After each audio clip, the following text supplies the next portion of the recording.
하나님께 감사와 영광을 올립니다. 교회가 하나 세워지는 것은 하나님의 뜻과 도우심이 없이는 불가능합니다. 성도 한 사람이 교회에 나와서 하나님을 알고 예수 그리스도의 속죄를 믿고 구원을 얻는 것은 인간의 힘이 아닙니다.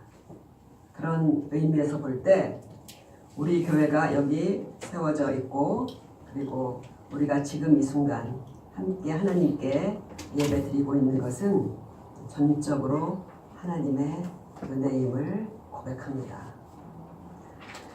학교보다 중요한 것은 당연히 학생입니다. 그런데 좋은 학교가 좋은 학생을 길러내듯이 좋은 신자는 좋은 교회가 길러냅니다. 오늘은 우리 교회의 생일이자 좋은 교회를 만들고자 또 우리 스스로가 좋은 교회가 되고자 열심히 달려온 모든 성도님들의 생일이기도 합니다. 축하하고 감사드립니다. 아멘. 저는 종종 생각해요. 왜 우리 성도님들은 우리 교회를 나올까? 왜 이렇게 불편한 것이 많은 우리 교회를 나오실까? 이렇게 생각을 해요. 물론 혈연과 인맥과 지연 같은 관계로 인해서 나오신 분들이 많이 있습니다. 그런데 그것만이 이유일까 생각하면요. 분명히 그건 아니에요. 요즘 사람들이 대인관계에서 쓰는 말 중에서 티슈 인맥이라는 말 들어보셨을 거예요. 티슈 인맥. 티슈처럼 한 번 쓰고 그리고 버리는 그런 아주 얕은 인간관계를 요즘 현대인들이 선호한다는 거예요. 그러니까 인간관계의 피로감을 느끼는 거예요. 사람들이 친해진다고 다 좋은 거는 아닙니다. 오히려 친한 관계에는 그에 따른 과한 에너지 소모와 그리고 피로감이 따라요. 친하고도 만나면 즐겁고 그리고 편안한 관계들은 그리 많지 않습니다. 요즘 사람들이 불편한 걸 싫어하니 교회 안에 이 다소 어색하고 인위적인 이런 관계들을 좋아할 사람이 없는 거예요. 그러니까 우리가 이렇게 불평과 긴장과 그리고 피로를 감내하면서 이렇게 우리가 한 교회로 뭉쳐서 지금 앞으로 가고 있는 것은요. 누가 뒤에서 밀고 있다는 거예요. 하나님께서 강력하게 뒤에서 우리를 이렇게 밀어주고 계시다는 것을 느낍니다.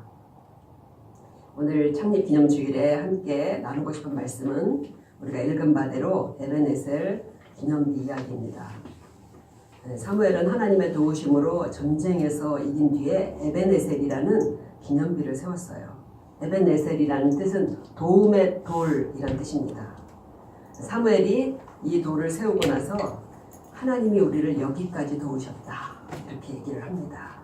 이 말씀이야말로 우리 교회와 우리 성도님들의 고백이 될 거라고 저는 생각합니다. 우리를 여기까지 도우신 하나님이 앞으로도 도와주실 것을 확신하는 그런 말씀의 은혜를 모두에게 주시리라고 믿습니다. 아멘. 오늘 말씀에서 우리가요 전장을 다 읽었어야 되는데 이제 일부분만 읽었는데 아마 집에서 다 읽어 보셨으리라고 믿습니다. 네, 다 읽어 오시면은 설교를 이해하기 훨씬 더 쉬워요. 오늘 이 전장 7장 전체에서는요 하나님이 도와주시지 않는 삶이 무엇인가를 보여줘요. 하나님이 도와주시지 않는 삶 그걸 보여주는 거예요. 오늘 이 본문 말씀의 시대는 언제냐면요. 제각기 소견대로 살았던 성경이 이렇게 얘기해요. 제각기 소견대로 살았던 신앙의 암흑기 혼돈의 사사시대가 끝나가고 있는 그런 지점에 있습니다. 시대 속에 벌써 답이 들어있죠. 하나님이 도와주시지 않는 삶. 이스라엘은 애굽을 나온 뒤 광야 생활을 40년을 하고 가나안 땅에 들어갑니다. 제가 중간중간에 자꾸 성경 역사를 반복해서 이렇게 말씀을 드리는 이유는 우리의 신앙이 창세기부터 현재의 날까지 쭉 이어지는 역사적인 신앙이 되어야 돼요. 그래서 제가 중간중간에 역사를 계속 이렇게 반복을 해드리는데 설교를 계속 들으시다 보면요. 창세기부터 현재의 날까지 역사가 쭉 연결되시게 될 거예요. 그리고 거기에다가 이 말씀이 어느 지점에 있는지를 알게 되고 거기에 살이 붙어서 우리의 신앙이 세워지는 것입니다. 가나안에 들어가서 초창기 역사 한 350년을 뭐라고 하냐면 사사시대라고 합니다. 이때는 왕이 없었어요. 그리고 나라에 큰 위기가 닥치면 사사라는 그런 지도자가 일어나서 위기에 처한 나라를 구합니다. 그래서 사사기에 등장하는 마지막 사사가 누군지 아세요? 우리가 알고 있는 삼손입니다. 삼손이에요. 마지막 사사기의 마지막 사사가. 그런데 이제 오늘 본문에 이어서 그 다음에 누가 나오냐, 왕정시대로 넘어갈 거예요. 그래서 사울이라는 왕이 세워져요. 그래서 이 오늘 사무엘 선지자는 왕정시대로 이어지게 하는 마지막 사사라고 그렇게 보기도 합니다. 오늘 본문을 잘 이해하기 위해서는 조금 더 과거에서 시작해야 돼요. 모세가 광야에서 만든 게 있죠. 뭐죠? 성막과 법궤를 만들었어요. 하나님이 광야에서 이 법궤 위에 임재하셨어요. 그리고 성막을 덮은 구름을 통해서 이스라엘이 광야에서 어느 길로 가야 될지를 이렇게 쭉 인도해 주셨습니다. 그런데 가나안 땅으로 들어온 뒤에는 법궤가 이동할 필요가 없죠. 그렇죠. 그래서 여호수아는 성막과 법궤를 어디에 안치하냐면 실로라는 곳에 안치를 해요. 실로라는 그 곳에다가 이 안착을 합니다. 그러니까 사사시대 내내 법궤는 어디에 머무냐면 이 실로에 머물렀어요. 그런데 사무엘이 아직 어릴 때 이스라엘과 서쪽에 국경이 접해 있는 나라가 오늘 나온 블레셋이라는 나라예요. 근데 전쟁이 일어난 거예요. 전세가 불리해지자 이스라엘이 하나님을 좀 이용하려고 하는 마음이 들었어요. 사람들이 뭔가를 이용하려고 하는 마음은, 그런 생각은 굉장히 빨리 들어갑니다. 하나님이 이용당해 주시지를 않으셨어요. 그래서 이 전쟁의 결과는 3만 명이 전사하고, 엄청난 인원이 전사했죠. 3만 명이 전사하고, 그리고 전쟁에서 대패를 하게 돼요.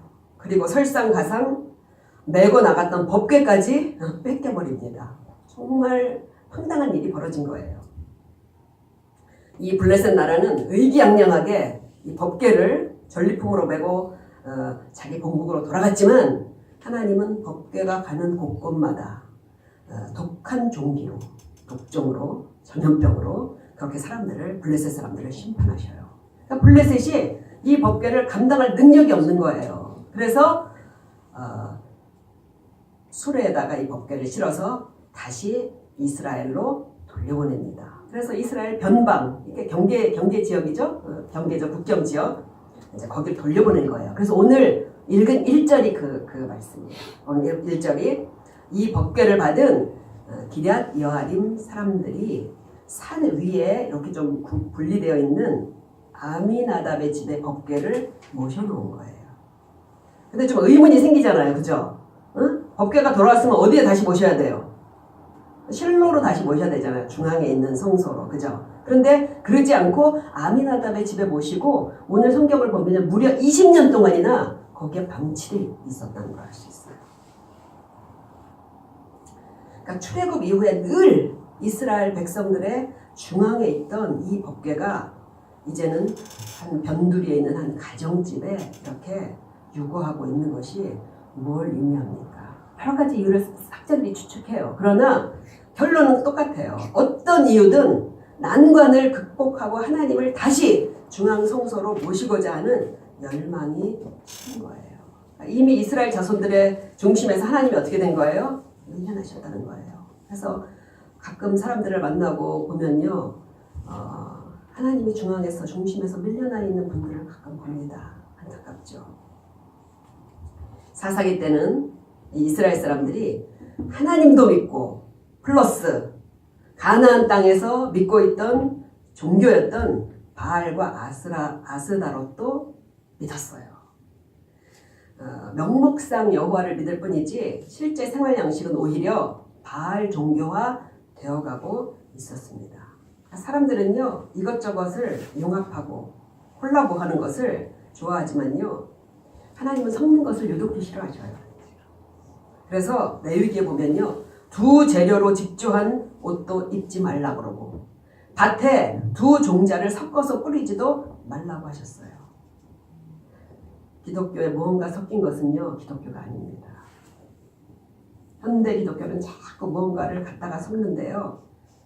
섞인 것은 기독교가 아니에요. 그렇다면 이들이 하나님께 등을 돌린 그 20년 세월이 어땠겠냐는 거예요. 그 2절에서 이렇게 말씀합니다. 그가 기럇 여아림에 들어간 날부터 20년 동안 오래 있은지라. 20년이면 오랜 세월이에요. 이스라엘 온 족속이 여호와를 사모하니라. 우리 성경으로는 20년이 지나자 백성들이 하나님을 간절히 막 사모한 것처럼 그렇게 여겨지죠. 그죠? 그런데 사실은 원문으로 직역하는 게 더 뜻이 잘 맞아요. 원문으로 직역하면 뭐냐면요. 여호와의 뒤에서 울부짖었다는 거예요. 여호와의 뒤에서 부르짖었다는 거예요. 그러니까 여전히 하나님 앞으로는 나가지 않고 현실의 괴로움에 하나님 뒤에서 한탄하고 있었다는 겁니다. 그러니까 블레셋이라는 나라가 보면요. 시도 때도 없이 와가지고 약탈해 가요. 막 추수하면 싹 걷어가 버려요. 먹고 살 길이 없는 거예요.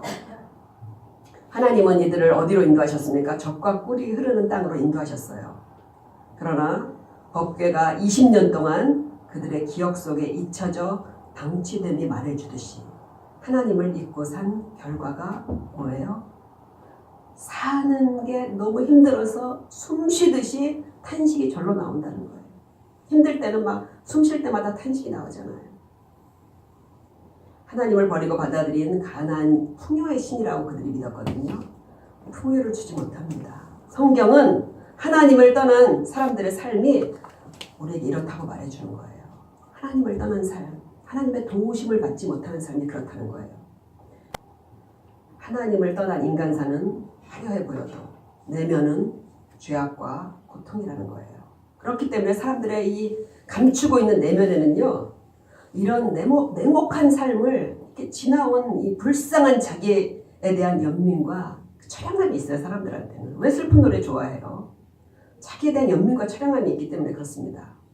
겉으로는 강한 모습으로 살아가지만 뭔가 이거를 건드리기만 하면 울컥 자기 연민이 올라오는 거예요. 사람들이 이런 슬픔과 애처로움을 다 감추고 살지만 교회 밖에서는 절대로 하나님의 도우심을 받을 수가 없습니다. 교회 밖에서는 안 돼요. 그렇다면 이제 어떻게 해야 하나님이 도와주시는 삶을 살 수 있냐는 것이 오늘 우리에게 가르쳐 주시는 거예요. 이 고통이, 고난이 막 극에 달하고 나서야 드디어 이스라엘 자손들은 하나님 생각을 그래도 하면서 그 뒤에서 간절해진 거예요. 그런데 하나님 앞에 돌아오지 않는 한 한편에도 달라지는 건 없습니다. 하나님의 도우심은요. 하나님 앞에 나와야만 받을 수가 있어요.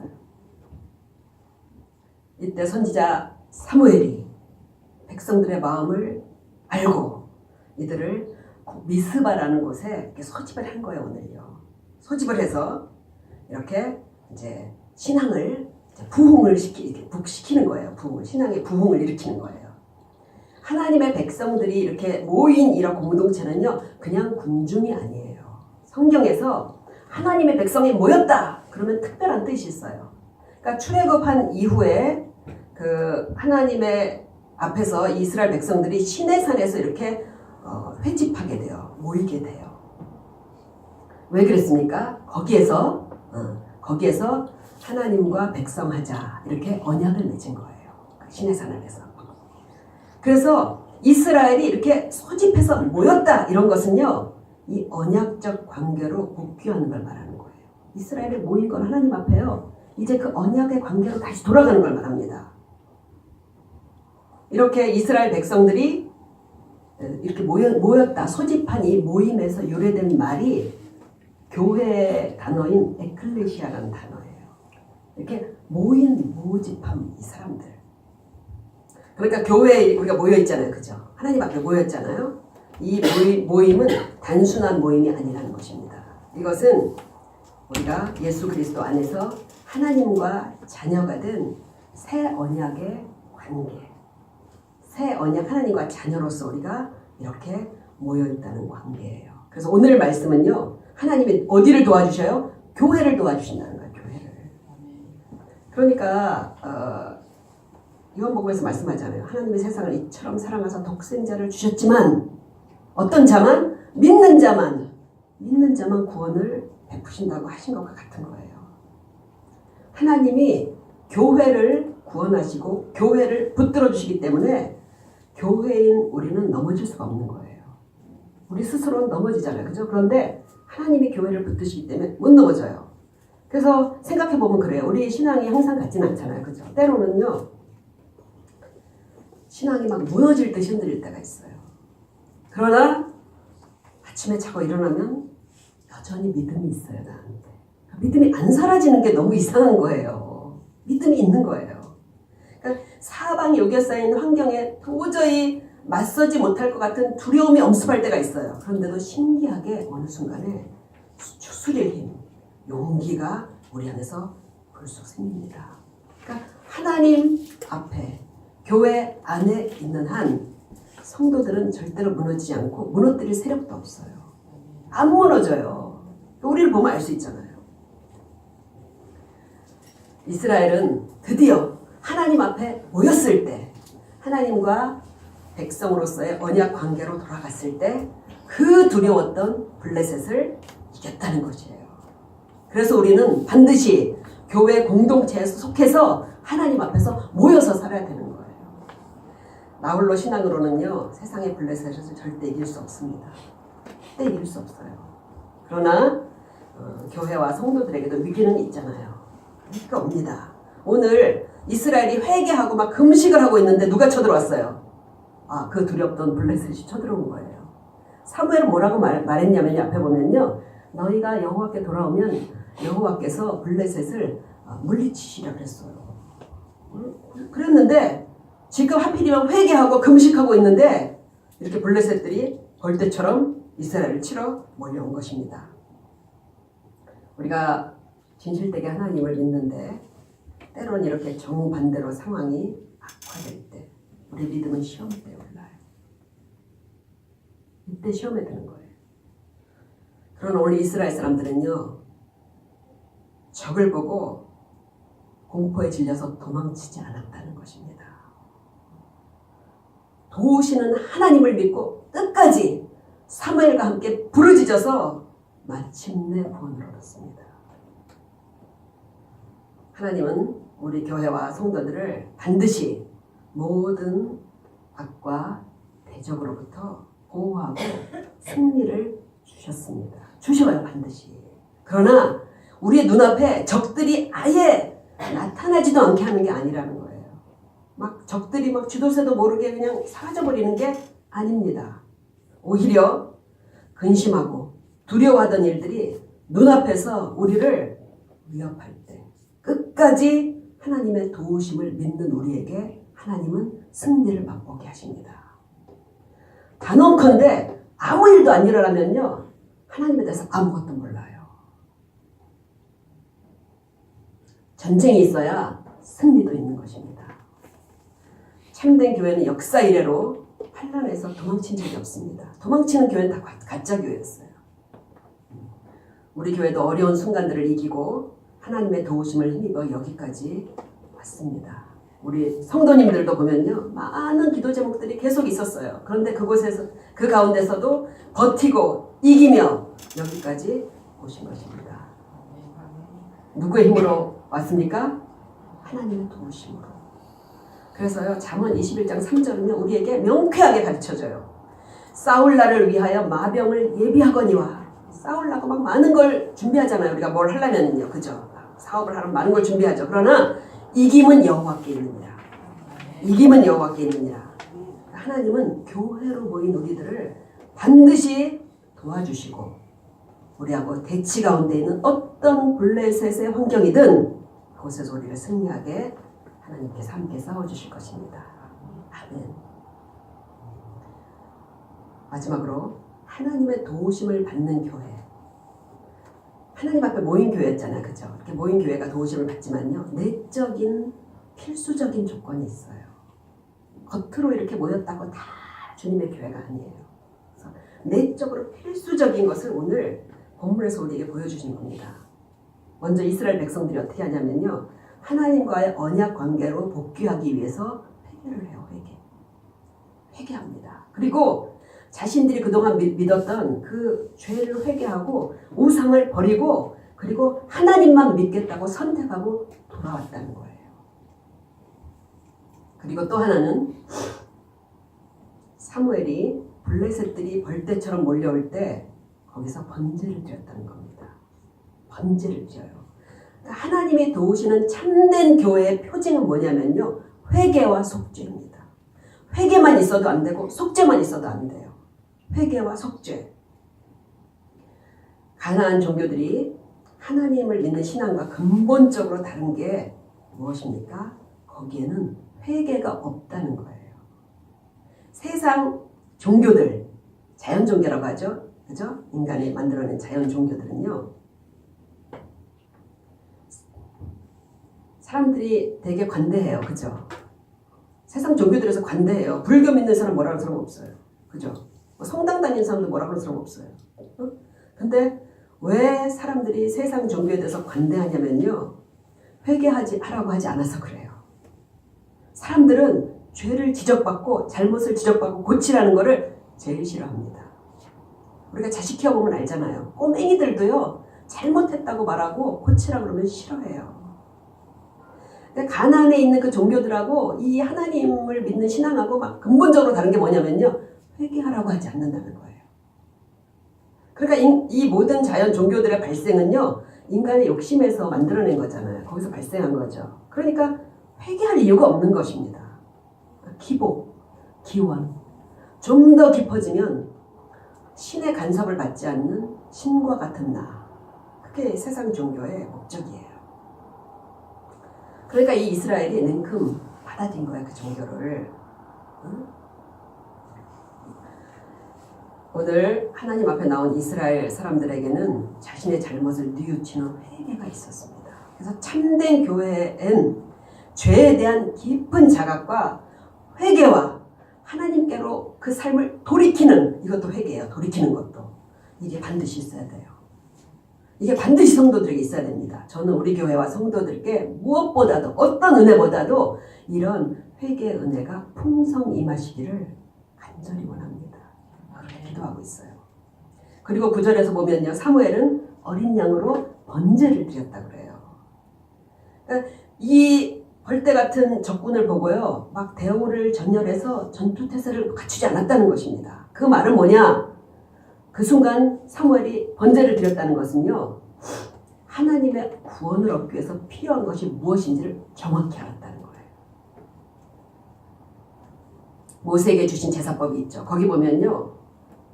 죄를 속죄하기 위해서는요. 반드시 동물을 번제로 드리게 되어 있어요. 죄를 속죄하기 위해서는. 그러니까 이미 백성들은 자기 죄를 어떻게 했어요? 자백했어요. 그것으로 충분치 않습니다. 죄는요. 말로 미안하다고 하면 해결될 정도의 단순 간단한 것이 아니에요. 하나님 소리. 그게 되는 게 아니라는 거예요. 자신이 그 죄에 대한 심판을 면하려면 동물이 대신 죽어서 속죄해야만 할 만큼 철저하게 다뤄지는 게 죄에 대한 형벌입니다. 죄에는 대가가 있다고 했어요. 속죄가 없이는요. 하나님께 받아들여질 수가 없는 것입니다. 그래서 사무엘이 번제를 드린 거예요. 그러나 지금 신약시대 우리들은 이런 번제, 동물 제사가 필요하지 않습니다. 왜냐하면 예수님께서 단번에 자신의 몸을 제물로 하나님께 드려서 그 피로 우리의 모든 죄를 속죄해 주셨기 때문입니다. 참된 교회는요, 참된 성도는요, 예수님의 속죄 위에 세워져야 돼요. 그런 교회가 도우심과 구원을 받는 것입니다. 저는 우리 교회와 성도님들이 예수님의 십자가의 구원의 의미를 잘 알고 그리고 그것을 믿고 그 위에 하나님께 도움받는 믿음으로 세워져 가고 있다고 믿습니다. 아멘. 다들 그렇게 믿으시죠? 아멘. 그리고 이 구원받는 교회는요, 기도가 있어요. 참된 교회는요, 반드시 기도가 있습니다. 그러니까 성도가 되면요, 기도가 있어요. 그러니까 미스바에 모인 사람들은 신앙 회복을 위해서 모였지 전쟁을 위해서 모인 거 아니잖아요. 그죠? 이들에게 무기가 있겠어요? 없겠어요? 아무 무기도 없어요. 교회가 악의 공격과 삶의 모든 문제를 이기는 가장 강력한 무기는 기도입니다. 문제 해결을 위해서 아무것도 없어도 괜찮아요. 뭐가 있으면 돼요? 기도가 있으면 된다는 것입니다. 우리는 하나님께 기도라는 무기로 하나님께 도우심을 구합니다. 그러면요, 방법은 하나님이 결정하셔요. 우리가 방법까지 정해드리면 안 돼요. 방법은 하나님께서 결정하셔요. 우리 손에 무기가 없어도 얼마든지 이기게 하실 수 있습니다. 오늘은 하나님이 어떻게 이기게 하셨냐면 자연의 위력을 이용해서 동원해서 이스라엘을 구원해 주셔요. 막 두려운 천둥 소리, 천둥 많이 치는 밤 주무셔봤죠? 굉장히 무섭습니다. 근데 막 무서운 천둥 소리와 큰 번개와 벼락을 그냥 파파파팍 내려가지고 거기 맞아가지고요, 정말 이 블레셋 군사들이 죽어나가는 거예요. 그리고 남은 사람들은 막 혼비백산해서 도망을 갑니다. 자연의 위력 앞에 인간이 얼마나 보잘것없어요. 그죠? 이스라엘은요, 이미 다 끝난 싸움에 잔불을 정리하는 거예요. 잔불 정리. 그래서 11절에 보면요, 이스라엘 사람들이 미스바에서부터 시작해서 이들을 추격하여 벳갈까지 이르렀다고 그래요. 벳갈이라는 지명이 이제 고대 지명이잖아요. 정확하진 않지만 학자들의 추정에 의하면은 미스바에서 한 13km 정도 떨어진 지점까지 쫓아갔어요. 13km를 쫓아갔다는 거예요. 엄청나죠, 그죠? 이스라엘이 과거에 이렇게 블레셋을 이겨본 적이 없어요. 삼손 이후로 계속 블레셋에게 당했거든요. 이 놀라운 승리를 거둔 사무엘은 쫓아간 그 지점에다가 돌로 기념비를 세운 거예요. 그래서 사무엘이 돌을 취하여 미스바와 센 사이에 세워 이르되 여호와께서 여기까지 우리를 도우셨다 하고 그 이름을 에베네셀이라 하니라. 이거예요. 막 쫓아가다 보니까 땅이 누구네 땅이에요?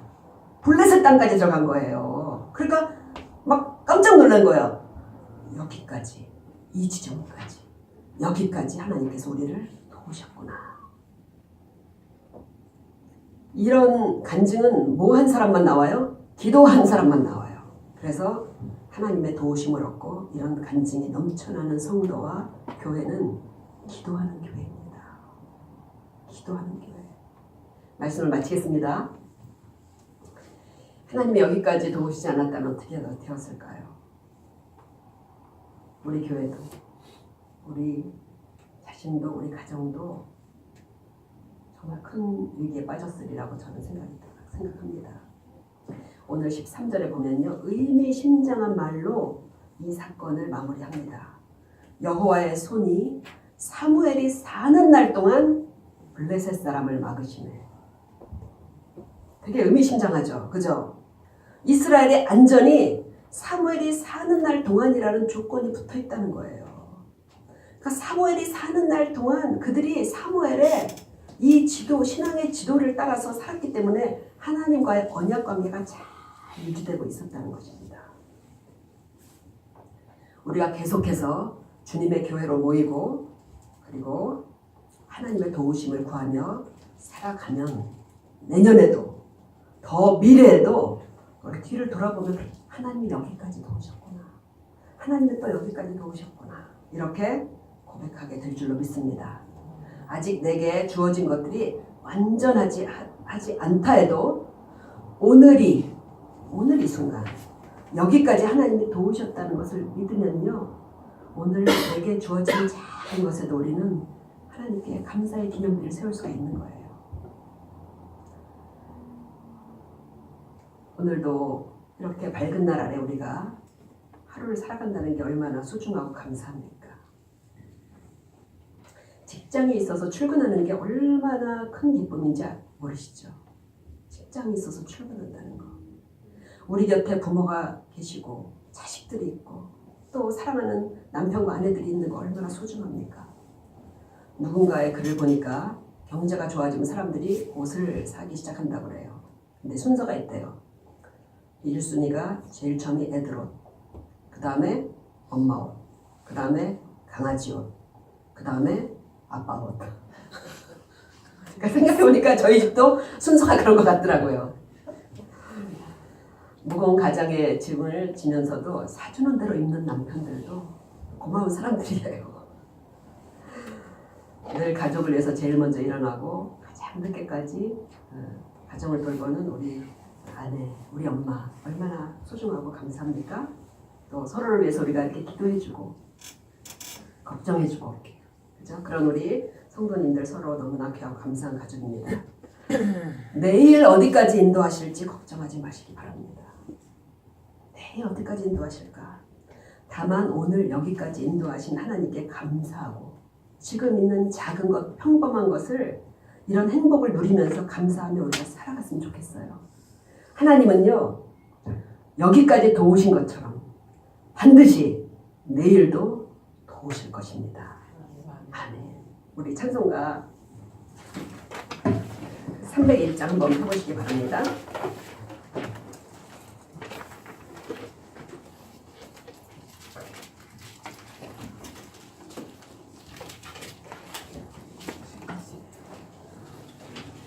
(301장) 보면요 제목이 지금까지 지내온 것이죠. 그 밑에 뭐라고 써 있죠?